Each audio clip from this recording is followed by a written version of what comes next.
आपकी आवाज में आज बात एमपी में बढ़ते कोरोना संक्रमण और लगातार लापरवाही बरतते लोगों की। अगर हम ये पूछें कि एमपी में लगातार बढ़ते कोरोना के पीछे की क्या वजह है, तो आप में से बहुत से लोग कहेंगे कि सरकार और सियासत की वजह से कोरोना फैल रहा है। आप में से कुछ लोग ऐसे भी होंगे जो ये मानेंगे कि कोरोना फैलने की वजह हम और आप लोग ही हैं। मगर ऐसे कितने लोग हैं जो ये बात मानते हैं कि कोरोना आपकी और हमारी वजह से ही फैल रहा है?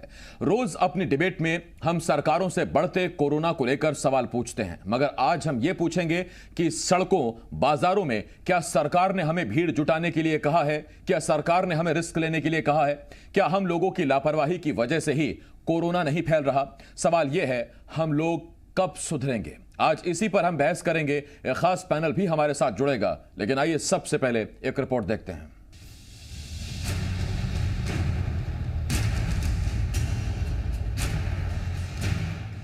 दवा की दुकानों के सामने भीड़, राशन की दुकानों के सामने भीड़, रेलवे स्टेशन पर भीड़, जहां देखो वहीं भीड़।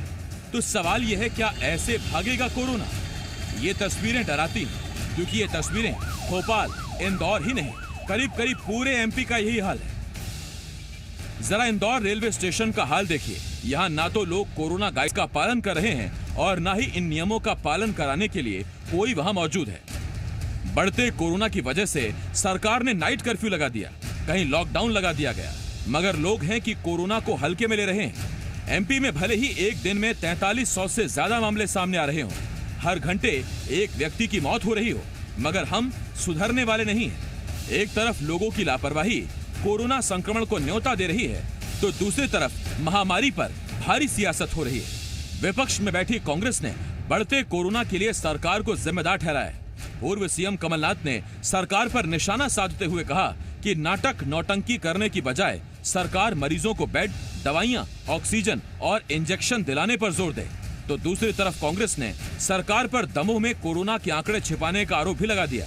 कांग्रेस ने मांग की है कि चुनाव से पहले अब बाहरी लोगों के दमोह में जाने पर पाबंदी लगाई जाए। चुनाव आयोग को मैंने पत्र लिखा है, मैंने मांग की जिस तरह से 48 घंटे पहले जो बाहर से जो आते हैं नेता और कार्यकर्ता, उनको बाहर कर देते हैं, आप 10 दिन पहले कर दो, दमों को बचाओ। ये एक चुनाव जरूरी नहीं है, लोगों की जान जरूरी है, ये हमने लिखा है। और मैं सरकार से भी मांग है कि लॉकडाउन दमों में भी लगाए। ये मांग दमों के लोगों की थी, कल की तारीख की बात मैं बता रहा हूँ। एक तरफ लोग लापरवाही करने से बाज नहीं आ रहे, तो दूसरी तरफ विपक्ष लगातार सरकार पर हमला बोल रहा है। नतीजा, अब जवाब सरकार की तरफ से भी आया है। सीएम शिवराज ने कहा कि हालात सुधारने के लिए हर मुमकिन कोशिश की जा रही है, तो साथ ही उन्होंने कांग्रेस पर पलटवार करते हुए कहा, गाली देने से हालात नहीं सुधरने वाले। बाकी मुद्दों पे हमले करें, आक्रमण करें, इस पर मिलकर लड़ें। मैं बिल्कुल भी इस पर किसी की आलोचना प्रत्यालोचना नहीं करना चाहता, लेकिन जहाँ दूसरी सरकारें हैं वहाँ कितने पेशेंट है और क्या हालत है, अब ये कहने की बात नहीं है कोई। अब जब युद्ध स्तर पे अभियान चल रहा है तो ये ट्वीट करना और केवल गाली देना ये उचित नहीं है। मैं सबको साथ आने का आह्वान करता हूँ। हालात कब सुधरेंगे पता नहीं, लेकिन सवाल यह है कि हम और आप कब सुधरेंगे। अगर देश में कोरोना की दूसरी लहर कहर बरपा रही है, तो फिर उसके लिए कौन जिम्मेदार है? लगातार हो रही मौतों के पीछे किसकी लापरवाही है? जरा सोचिए, क्या सारी जिम्मेदारी सरकारों की है? क्या आप और हम अपनी जिम्मेदारी निभा रहे हैं? दमोह से महेंद्र दुबे के साथ प्रमोद शर्मा, जी मीडिया, भोपाल। बात बड़ी सीधी सी है। देखिए, मास्क कफन से छोटा होता है, तो पहनने में पहले तो गुरेज नहीं करना चाहिए, मास्क जरूर पहनना चाहिए। दूसरी बात बड़ी सीधी से है, वो ये कि आपने बसों में देखा होगा, सवारी अपने सामान की खुद जिम्मेदार है। ऐसे ही आप और हम अपने जान के खुद जिम्मेदार हैं। सरकारें इलाज मुहैया करा सकती हैं, इंजेक्शन मुहैया करा सकती हैं, इलाज मुहैया करा सकती हैं, लेकिन जान बचानी है, ये आपकी और हमारी अपनी जिम्मेदारी है। और एक बार ये जान जैसी चीज अगर चली गई, तो फिर कोई रसूख, कोई पावर और कोई पैसा इसे वापस नहीं ला सकता। ये खैर प्रवचन वाली बातें हो गई, लेकिन जो तथ्यात्मक बातें हैं वो हम करते हैं। हमारे साथ 3 खास मेहमान जुड़ रहे हैं। हितेश वाजपेयी साहब बीजेपी की तरफ से, कांग्रेस की तरफ से पूर्व मंत्री बृजेंद्र सिंह राठौर साहब और वरिष्ठ पत्रकार आशीष व्यास जी हमें ज्वाइन कर रहे हैं। मैं आप तीनों का बहुत स्वागत करता हूं। वाजपेयी साहब, आशीष जी, बृजेंद्र जी, बहुत स्वागत है आपका। सबसे पहला सवाल, चूंकि आज समाज लोगों से जुड़ा हुआ यह विषय है, सरकारों को तो हम रोज सवाल पूछते ही हैं, इसीलिए चर्चा की शुरुआत में आशीष जी आपसे कर रहा हूं, समाज के प्रतिनिधि के तौर पर, वरिष्ठ पत्रकार के तौर पर। आशीष जी, बाकी दिनों में हम पूछते हैं विपक्ष क्या कर रहा है, सकारात्मक भूमिका क्यों नहीं निभा रहा, सरकार क्या कर रही है, लोगों को इलाज क्यों नहीं मुहैया करा पा रही। सरकारें इलाज मुहैया करा सकती हैं, दवाइयां, इंजेक्शन, ऑक्सीजन दे सकती है, लेकिन लापरवाही और संक्रमण से बचने की जिम्मेदारी तो जनता की खुद है। इतना वक्त हो गया, ये कहते कहते बच्चे बच्चे को रट गया कि सैनिटाइजेशन करिए, सोशल डिस्टेंसिंग रखिए, मास्क पहनिए, हम सुधरते क्यों नहीं है? बिल्कुल ठीक कहा आपने, और मैं इसको इस रूप में कहना या समझना चाहता हूं कि पिछली बार जब लॉकडाउन के हालात बने थे जी, तो बड़े अच्छे से हम सभी को याद होगा कि प्रधानमंत्री जी ने एक आह्वान ये कहा था कि ये देखने के लिए बाहर ना निकले कि लॉकडाउन का असर कितना है। तो ये हालात आज भी उतने ही मौजूद हैं। और देखिए, दूसरा पक्ष ये भी है कि कोई भी एक सरकार, एक व्यवस्था, एक प्रशासन इसको अकेले नहीं निभा सकती है। ये हम लोगों की सामूहिक जिम्मेदारी है। राजनीति अपनी जगह है, पक्ष विपक्ष के तर्क कुतर्क अपनी जगह है, लेकिन आम आदमी को अपनी भागीदारी हर हाल में निभानी होगी, सुनिश्चित करना होगा, और इस तार्किक तरीके से सामने भी आना पड़ेगा कि वो जिम्मेदार है। पिछले वर्ष हो सकता है कि हम मान लें कि चूंकि आपदा नहीं थी, प्रबंधन हमारे पास नहीं था, न संसाधन थे, न सुविधाएं थी, लेकिन अब 1 वर्ष हो चुका है। लॉकडाउन हो, कोरोना कर्फ्यू हो, दवाई हो, असर हो, लक्षण हो, वैक्सीन हो, ये सारी चीजें अब इतनी ज्यादा चलन प्रचलन और चर्चा में आ गई है कि हम सारे लोगों को सब कुछ पता है। यदि अभी भी लोग नहीं सुधरे तो उसकी कीमत सामूहिक रूप से सभी को चुकानी होगी। तो लोगों को हर हाल में, हर शर्त पर, बगैर किसी संदेह के जागरूक होना ही पड़ेगा। कोरोना गाइडलाइन का पालन करना ही पड़ेगा। जी, बचपन में बच्चे खेलते थे सर, वो जेल का पानी पीना पड़ेगा, जेल तो जाना पड़ेगा, तो अभी वो स्थिति आ गई है कि आपको मास्क लगाना ही पड़ेगा, आपको अपनी जान बचानी ही पड़ेगी और कोई चारा है नहीं। और हमने भी, देखिए, आप अगर गौर करें तो आपको याद होगा कि जी मध्य प्रदेश छत्तीसगढ़ के इस डिबेट में, मध्य प्रदेश के नंबर 1 डिबेट में आपकी आवाज में, हम पहले अमूमन मेहमानों को अपने स्टूडियो बुलाते थे और स्टूडियो में उनके साथ हम सीधे रूबरू हुआ करते थे। लेकिन अगर आप देखें तो हमारे जो तीनों मेहमान इस वक्त हैं वो या तो अपने दफ्तरों में हैं या फिर वो अपने घर पर हैं, सोशल डिस्टेंसिंग का पूरा पालन, और वर्चुअली हम बात कर रहे हैं। ऐसे ही आप भी रिश्तेदारों के साथ वर्चुअली बात कर सकते हैं। जरूरी नहीं कि रिश्तेदारों से चिपक कर बैठकर उनके साथ खाना खाकर ही रिश्तेदारी निभाई जाए, कम से कम जब तक ये कोरोना काल चल रहा है। वाजपेयी साहब, आपके पास आऊंगा, लेकिन उससे पहले बृजेंद्र सर, आपके पास आ रहा हूं।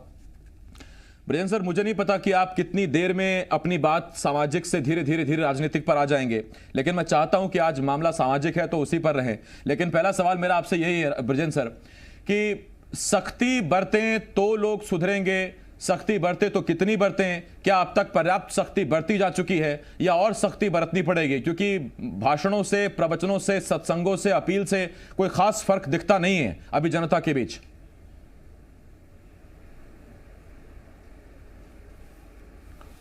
देखिए आसिफ जी, बहुत ज्यादा सख्ती से तो कोई समस्या हल नहीं होती है। ठीक बात है सर। हम जिस समाज में रहते हैं उसमें हमें एक दूसरे का सहयोग करना पड़ेगा, एक दूसरे को समझाना पड़ेगा, शासन और प्रशासन के बीच में एक तंत्र ऐसा बनाना पड़ेगा जो लोगों के बीच में एक भरोसा कायम करे। और अगर कहीं उसके बावजूद भी थोड़ी बहुत सख्ती की जरूरत है तो सख्ती भी बरतना पड़ेगी। जो वर्तमान के हालात हैं वो किसी से छुपे नहीं हैं, बहुत ही तकलीफदेह हालात हैं मध्य प्रदेश के भी और दूसरे राज्यों के भी। तो इसमें राजनीति के चश्मे से हटके हमें जरूरी है कि इसको सामूहिक रूप से कुछ निर्णय हमें करना पड़ेंगे, आपस में बैठ के विचार विमर्श करना पड़ेगा। लेकिन आपने जैसे कहा कि कितने जल्दी आप राजनीति के उस पर आ जाएंगे, मैं राजनीति की बात नहीं करता, लेकिन जब राजनीति की बात हमारे वरिष्ठ नेतागण करते हैं तो स्वाभाविक रूप से आम आदमी में इसका प्रभाव पड़ता है। हमारे ही मुख्यमंत्री जी ने, आप याद करिए, आपके ही चैनलों पे कहा था कि कमलनाथ जी झूठ बोल रहे हैं, कोरोना नहीं है, डरोना है। तो जब मुख्यमंत्री जी इसको डरावना बता रहे थे और आज उसको जो है वो हकीकत जब सामने आई तो दूसरी बात हो रही है। आज जब रैलियां होती हैं तो सारा नियम बदल जाता है, बड़े लोग जाते हैं तो उनके लिए नियम बदल जाता है, आम आदमी के ऊपर सारी सख्ती होती है, तो लोगों में कहीं ना कहीं ये बात आती है। और मेरा मानना यह है कि सरकार कोई भी हो, जो सच है उसको छुपाने की कोशिश नहीं होना चाहिए। अगर हम भरोसे के साथ जनता के बीच में जाएंगे तो आम आदमी को भी भरोसा होता है और हमारी बात के उनको फिर विश्वास जागता है। जैसे आप कल के आंकड़े देखें, लगभग 4,500 के आसपास जो है वो संक्रमित पाए गए। रिकॉर्ड में हम देखें तो 27 मौतें जो है वो दिखाई गई। लेकिन आज के ही अखबार भास्कर जैसे अखबार, पत्रकार जैसे अखबार को हम देखें तो भोपाल के केवल एक शमशान घाट के ऊपर उन्होंने कहा 31 सब जलाए गए, बकाया 10-10, 15-15 दूसरी जगह वेटिंग में थे। ये जब भोपाल का अकेले हाल है तो पूरे मध्य प्रदेश का हाल क्या होगा। तो ये जो है कहीं ना कहीं लापरवाही। 1 साल हो गया, देखिए 1 वर्ष कम समय नहीं होता है, 1 वर्ष काफी समय होता है। हमारे माननीय मुख्यमंत्री जी एक बार नहीं कईयों चैनलों के ऊपर और कई भाषणों के ऊपर कह चुके हैं कि पैसे की कोई कमी मध्य प्रदेश में नहीं है। जब पैसे की हमारे पास कमी नहीं है तो कौन है ऐसे लापरवाह लोग जिनकी वजह से ऑक्सीजन हमारे लोगों को नहीं मिल पा रही है। इंजेक्शन जो उसके रेट हैं उसको 6,000 और 7,000 रुपए में ब्लैक में 800 रुपए वाला मिल रहा है। तो ये कौन है जो लोग इस तरीके का गलत काम कर रहे हैं, ये बात हमें मैं आता हूं सर आपके पास। तो आम ब्रिजेन जी धीरे धीरे सामाजिक चेतना से भरोसा उसका जो है अपनी जो मूल काम है सियासत उस पर आ गए। उन्होंने 2-3 बातें बड़ी अहम उठाई हैं। और दूसरा तब जब वो ये कहते हैं, सियासत का सवाल नहीं है, नहीं मैं समझ गया ब्रिजेन सर, लेकिन जब आप ये कहते हैं बोलना पड़ेगी अगर हम चैनल के ऊपर बैठे हैं। हाँ बिल्कुल सर, मैं आता हूं आपके पास। ब्रिजेन सर, आपने कहा कि देखिए कमलनाथ जी पर आरोप लगाते थे कि उन्होंने कहा कोरोना नहीं डरोना है, शिवराज जी कहते थे। फिर अब वाजपेयी साहब जवाब में कहेंगे कि वो प्रेस कॉन्फ्रेंस भी याद कीजिए जब कोरोना का सवाल पूछा गया तो वहां से कमलनाथ ने कहा था कोरोना बाद में, पहले सियासी संक्रमण देख लीजिए, वो ज्यादा गंभीर है। तो उस पर अगर चले जाएंगे तो डिबेट फिर वो सर मेरे विषय से हट जाएगी, जो मैं मूल जिस चीज पर रहना चाहता हूं। वाजपेयी साहब, मैं आपके पास आ रहा हूं। वाजपेयी साहब, सरकारों की जिम्मेदारी है कि लोगों को कोरोना से बचाकर रखें। अगर लोग ही रिस्क लेने को उतारू हैं, कोई व्यक्ति ऑफिस में अगर रिस्क लेता है या मास्क नहीं पहनता, सोशल डिस्टेंसिंग का पालन नहीं करता, तो वो ये क्यों भूल जाता है कि वो अपने लिए तो रिस्क ले ही रहा है, शाम को जब वो घर जाएगा तो छोटे बच्चों को और बूढ़े माँ बाप को भी वो संक्रमण दे सकता है। और ये कितनी बार समझाएं हम। बिल्कुल आसिफ जी, आपने बिल्कुल मार्के की और मुद्दे की बात कही है। देखिए, मैं तो एक लाइन में आपकी जो चिंता है उसको समाप्त कर देता हूँ। नेताजी कुछ भी कहें, कुछ भी करें, नेताजी गए, अब वो पटवारी जी ने बोला था मैं नहीं बोल सकता, लेकिन साहब इस समय जान बचा लो। मैं तो मेडिकल साइंस का विद्यार्थी हूँ, तो मैं तो एक ही लाइन कहूंगा। और जिसको, और उसके बाद एक और जोड़ देता हूँ आसिफ, जिसको बचानी हो बचा लो भैया, नहीं तो इसके बाद कोई नहीं बचा पाएगा, फिर मत बोलना आके। क्योंकि सब समझा दे रहे हैं, कह दे रहे हैं, इंफॉर्मेशन दे रहे हैं, कैसे करना है ये बता रहे हैं, उसके बाद नहीं करना है तो कोई क्या कर लेगा। आप बताए, कोई कुछ नहीं कर सकता। जैसे आप खूब सिगरेट के पैकेट पे लिख दो साहब इसको पीने से आपका फेफड़ा ऐसा हो जाएगा, उसके बाद भी धकाधक सिगरेट लोग पीते हैं और बिकती है, तो आप उनका क्या कर लोगे? नहीं वाजपेयी साहब, इसमें फर्क है। आप कोरोना बैन नहीं कर सकते, सिगरेट जरूर बैन कर सकते हैं सर। हर चीज बैन थोड़ी ना की जा सकती। आप भी जानते हो सारी इस दुनिया में सब कुछ बैन कर करके लोगों को आप कैसे समाज चलाओगे? तो banning is not the solution. एक विवेक नाम की चीज भी तो होती है, जागृत की जा सकती है। तो मुझे लगता है कि कोरोना के इस दौर में बहुत महत्वपूर्ण है कि हम निजी सुरक्षा का ध्यान रखें। आपने बहुत अच्छी बात कही है। अभी भी जब 6 बजे लॉकडाउन हुआ तो चारों तरफ से खबरें आ रही कि सड़कों पर भीड़ निकल पड़ी है। बिल्कुल, बहुत भयानक भीड़ है इस समय। मतलब पुलिस को बहुत जद्दोजहद करनी पड़ रही है, और पुलिस तो छोड़िए, जो पुलिस जद्दोजहद कर रही है वो बेचारे खुद इन्फेक्ट हो रहे हैं बहुत बड़ी संख्या में। रहा सवाल अखबारों का, तो देखिए साहब, मैं पत्रकारों और पत्रकारिता का कोई विरोधी नहीं हूँ, लेकिन मैं बहुत अच्छे से ये बात बता दूं कि आज के ही, मैं नाम नहीं लेना चाहता, एक बहुत बड़े दुनिया का, देश का सबसे बड़ा अपने आपको हिंदी भाषी पत्रकार उन्होंने छाप दिया 103 डॉक्टर बोले एम्स के इन्फेक्टेड हो गए। एम्स को खंडन छापना पड़ा। तो सब अखबार पढ़ के आप समझोगे बीमारी को या अपने डॉक्टर से बात करोगे? जब डॉक्टर्स कह रहे हैं कि भाई आप टीका लगाइए, डॉक्टर्स कह रहे हैं कि आप मास्क पहनिए, डॉक्टर्स कह रहे हैं कि आप एक संतुलित और सुरक्षित दूरी बनाकर एक दूसरे से बात करें और काम करें, जब डॉक्टर्स कह रहे हैं कि आप बार बार हाथ धोए, और आपने बहुत अच्छी बात कही कि हम सब अब जैसे घर से ही इस कार्यक्रम को कर रहे हैं, तो कार्यक्रम भी हो रहा है और सुरक्षित भी हो रहा है। तो जब ये सब करने का प्रयास हो रहा है, अनावश्यक गैदरिंग नहीं करिए। इसका मतलब कोई आवश्यक गैदरिंग हो रही है तो उसको आप कोविड एप्रोप्रिएट बिहेवियर के साथ करिए, ये ध्यान रखिए। इसीलिए प्रधानमंत्री जी ने कल कहा है कि भाई लॉकडाउन, अभी कोरोना हो सकता है 2 साल रहे, 3 साल रहे, कोई वो कह के थोड़ा ना आए कि मैं इसी साल रहूंगा, अगले साल चले जाऊंगा या नानी के घर चले जाऊंगा, ऐसा थोड़ा ना है साहब। तो हमको तो रहना है ना इसके साथ। तो मुझे लगता है हम रहना सीखें, और हमें इसी को ये अब नॉर्मल मानकर इसी के साथ रहना है। वाजपेयी साहब, मैं लौट रहा हूं आपके पास। आशीष जी, आज जब 6 बजने वाले थे उस वक्त हमारे तमाम संवाददाता सड़कों पर थे और हालचाल देख रहे थे, सड़कों का हाल देख रहे थे। कुछ मजदूर बड़े मायूस लौट रहे थे। उनसे जब पूछा गया इतने मायूस क्यों हैं, तो उन्होंने कहा कि आज की रोजी तो हो गई। अब कल से भोपाल के कुलार में हमारे संवाददाता खड़े थे, कुलार में आप जानते हैं लॉकडाउन हो गया है सर। वहां जब उनसे पूछा गया तो उनका कहना था आज की रोजी तो मिल गई, लेकिन कल से अगले 9 दिन क्या होगा, हम क्या खाएंगे और क्या कमाएंगे। ये दरअसल जो गरीब तबका है, क्या ये संभ्रांत वर्ग और मध्यम वर्गीय परिवारों की लापरवाही का खामियाजा भुगत रहा है? इसको हम 2 तरीके से देख सकते हैं। एक तो बड़े खुले रूप से हमको समाज का एक विद्रूप चेहरा है ये, इसको स्वीकार करना पड़ेगा। और दूसरा कि जिस सामूहिक जिम्मेदारी की हम बात कर रहे हैं, पिछले दौर में मजदूरों का बड़ा व्यापक पलायन इस देश ने देखा है। जैसे विभाजन की त्रासदी थी, वो दौर याद आ गया। तो संभ्रांत तबका कैसे इसमें सहयोगी हो सकता है, इस पे जरूर बात करनी चाहिए। जैसा आपने भी कहा कि ये कोरोना कब तक रहेगा, क्या रहेगा, तो ये ऐसे सबक हैं जिसको हमको कंठस्थ करना पड़ेगा। आपदा प्रबंधन की एक परिभाषा जो मैं अपनी समझ से कहना चाहता हूं कि हम आपदा से आगे रहेंगे तभी उसका बेहतर प्रबंधन कर पाएंगे। अदरवाइज होगा ये कि आपस में इस तरह के आरोप प्रत्यारोप और समीक्षा बैठ के होती रहेगी। जैसे अभी आपने कहा कि राजनीतिक रूप से अगर हम बात करें तो राजनीतिक दल कुछ भी कर लें, थोड़ी ही देर में अपने मूल मुद्दों पर लौट ही आते हैं। तो क्यों ना कुछ इस तरह के नए प्रयोग किए जाएं। जैसे आप मतदान दिवस के दिन लोगों को घर से लेके आते हैं, एक स्वस्थ प्रतिस्पर्धा पूरे प्रदेश में शुरू की जाए। हर विधायक अपने क्षेत्र में ज्यादा से ज्यादा लोगों को वैक्सीन दिलवाए, या एक ऐसा कंपटीशन किया जाए कि किस विधानसभा क्षेत्र में विधायक ने कोरोना गाइडलाइन का पालन करते हुए मास्क का वितरण किया और वर्ल्ड रिकॉर्ड बनवाया, ताकि हम कोई ऐसे मानक स्थापित कर सके। अदरवाइज होगा ये कि ये दौर भी निकल जाएगा, हम सारे लोग फिर भूल जाएंगे, 1 साल बाद फिर एक त्रासदी आएगी और हम इन्हीं शब्दों के साथ दोबारा इन्हीं भाव और भाषा में संवाद करते दिखेंगे। इसी चिंता में हम यहाँ डिबेट कर रहे होंगे। हालांकि रही बात दमों की, तो मुझे नहीं पता कि अगर आप वहाँ मास्क बंटवाते हैं, वितरण करवाते हैं, तो वो आचार संहिता के अंडर आएगा कि नहीं आएगा। नेता उसका ख्याल रखें, कहीं ऐसा ना हो कि मास्क बटाने के चक्कर में कुछ और हो जाए। खैर, ब्रिजेन सर मैं आपके पास आ रहा हूँ। ब्रिजेन सर, बतौर विपक्ष एक दबाव आ जाता है क्या जब दमों में उपचुनाव है? आप देख रहे हैं कि मुख्यमंत्री, तमाम मंत्री वहां पर प्रचार कर रहे हैं, तो एक दबाव आ जाता है क्या कि हमने अगर प्रचार नहीं किया, कोरोना से बचने के चक्कर में अगर पीछे रह गए तो सीट चली जाएगी? सीट इंपॉर्टेंट है सर, जान इंपॉर्टेंट है?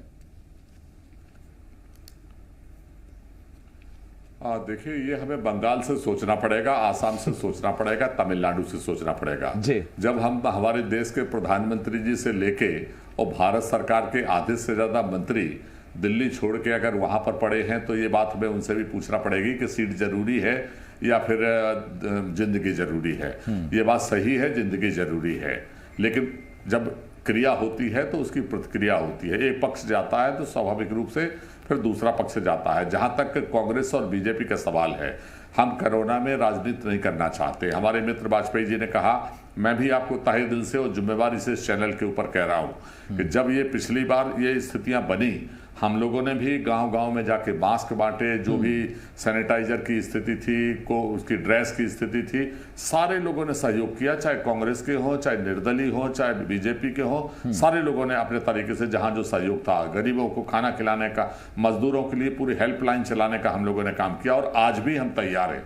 लेकिन सरकार जब होती है तो स्वाभाविक रूप से सरकार की पहली जवाबदारी बनती है कि वो डॉक्टरों की व्यवस्था करे, वो वैक्सीन की व्यवस्था करे, वो दवाइयों की व्यवस्था करे, जिसमें हम फेल हो रहे हैं। तो हमें गंभीरता से इसको समझना पड़ेगा कि कहां हमारी कमी है, उसको हमें ये बात ब्रजेंद्र सर मैंने डिबेट की शुरुआत में कही थी कि सरकार व्यवस्था देख सकती है, व्यक्ति को अपनी जान खुद बचानी पड़ेगी और व्यवस्था पर सवाल बिल्कुल उठाए जा सकते हैं और हम आज तक उठाते भी आए हैं। एक सेकंड में अपनी बात को खत्म करूंगा जी। नहीं, एक सेकंड में अपनी बात को खत्म करूंगा। दूसरा, मैं आपसे आपके माध्यम से इस बात को कहना चाहता हूं कि माननीय मुख्यमंत्री जी विपक्ष को भी भरोसे में लें। अगर नेता प्रतिपक्ष के साथ बैठे, कुछ विधायकों के साथ बैठे, उनकी क्षेत्र की समस्याओं को जो कोविड से रिलेटेड, हाल ही में फोन करके कमलनाथ जी से कुछ सुझाव मांगे थे सर, 9-10 सुझाव भी अच्छे कमलनाथ ने दिए थे, तो ये सकारात्मक भूमिका है जो साथ में होगा। मैं अपना ही उदाहरण आपको, ब्रजेंद्र सर मेरे पास वक्त कम रह जाएगा, मैं जरा एक सवाल वाजपेयी साहब से पूछ लूं, उसके बाद में सर वक्त मेरे पास खत्म हो जाएगा। वाजपेयी साहब, जब ये मैं कांग्रेस से सवाल पूछता हूं कि आप दबाव में आ जाते हैं क्या कि सीट जीतनी है, उसी नाते मैं आपसे सवाल ये पूछता हूं वाजपेयी साहब कि आप 1-1.5 साल से सरकार चला रहे हैं सर, आपने काम किया है, अब ऐन वक्त पर क्या दमोह की जनता को इतनी भारी भरकम रैलियों के साथ, वहां नेताओं की मौजूदगी के साथ ये बताने की जरूरत है कि आपने मध्य प्रदेश के लिए, दमोह के लिए क्या किया है? जितना आपने काम किया है दमोह की जनता जानती है, वो वोट कर देगी। आप खत्म करिए चुनाव प्रचार सर, यह आवश्यकता है। देखिए, ये आप चुनाव आयोग से कह देंगे, चुनाव आयोग तैयार है इस बात के लिए, तो हम भी तैयार हैं, हमें कोई दिक्कत नहीं है। क्योंकि मैं आपको बहुत स्पष्ट कह रहा हूं, यदि चुनाव आयोग निर्णय लेता है तो भारतीय जनता पार्टी की ओर से मैं आश्वस्त करता हूं कि हम साथ हैं। दूसरी बात जो मैं कहना चाहता हूं, जो बहुत महत्वपूर्ण है आज आपके चैनल के माध्यम से, कि मध्य प्रदेश में बेड्स पर्याप्त हैं, ऑक्सीजन पर्याप्त है, रेमडेसिविर जैसे इंजेक्शंस भी जुटाए जा रहे हैं और हो भी जाएंगे, वैक्सीन पर्याप्त हैं, लेकिन इनडिस्क्रिमिनेट यूज और जिसको यूज नहीं है उसको दबाव डाल के यूज करना, अनावश्यक बेड ऑक्यूपेंसीज, ऑक्सीजन का दुरुपयोग, ये सब एक बहुत मुझे लगता है कंसर्न है बहुत बड़ा, जिसको हमें ठीक करना है। तो एक पैनिक को भी खत्म करना है। और आप मान के चलिए सर, मोर्टेलिटी बहुत कम है, हालांकि एक मृत्यु भी बहुत कीमती होती है, लेकिन यदि हम पिछले फर्स्ट स्पेल से यदि उठाकर देखेंगे तो मोर्टेलिटी इस बार काफी कम है, लेकिन मॉर्बिडिटी भी तंग करती है, इसमें कोई दो मत नहीं है। तो हम यदि कोविड एप्रोप्रिएट बिहेवियर और एप्रोप्रिएट ट्रीटमेंट के प्रोटोकॉल्स के साथ में चलेंगे, हम डॉक्टर्स पर दबाव ये ना बनाएं और ना डॉक्टर्स अपने लाभ के लिए इंजेक्शंस लिखना शुरू करें, तो जिसको जरूरत है उसको जरूर मिलेगा, उसी को लगाएं। बाकी गंभीर जो मरीज हैं उनके लिए जरूरी है। सर मेरे पास वक्त खत्म हो गया, लेकिन तब जब वाजपेयी साहब आप कहते हैं कि मोर्टेलिटी का यह है कि अगर एक भी व्यक्ति मरता है तो बड़ी बात है, और उसमें सीधी बात यह है सर कि देखिए, कागजों में तो हम बड़े आसानी से लिख देते हैं कि 8 अप्रैल को 17 लोगों की मौत हुई, 19 लोगों की मौत हुई, लेकिन 17 लोगों के घर से जाके पूछिए कि वहां उन परिवारों का क्या हाल है जिन्होंने अपनों को खोया है। तो इसीलिए हम बार में फिर उसी पर आ रहे हैं कि आंकड़े विभाग लिख देंगे क्योंकि मौतें हुई हैं, लेकिन अगर आप चाहते हैं कि आपके परिवार में इस तरह की चीजें ना हो तो सबसे पहले हमें अपना ख्याल रखना है। सरकारों की जिम्मेदारी व्यवस्था बनाना, विपक्ष की जिम्मेदारी है सरकार को चेताना। बहुत धन्यवाद आपका वाजपेयी साहब, हमारे साथ जुड़ने के लिए। ब्रजेंद्र सर बहुत शुक्रिया, आशीष जी आपका बहुत शुक्रिया।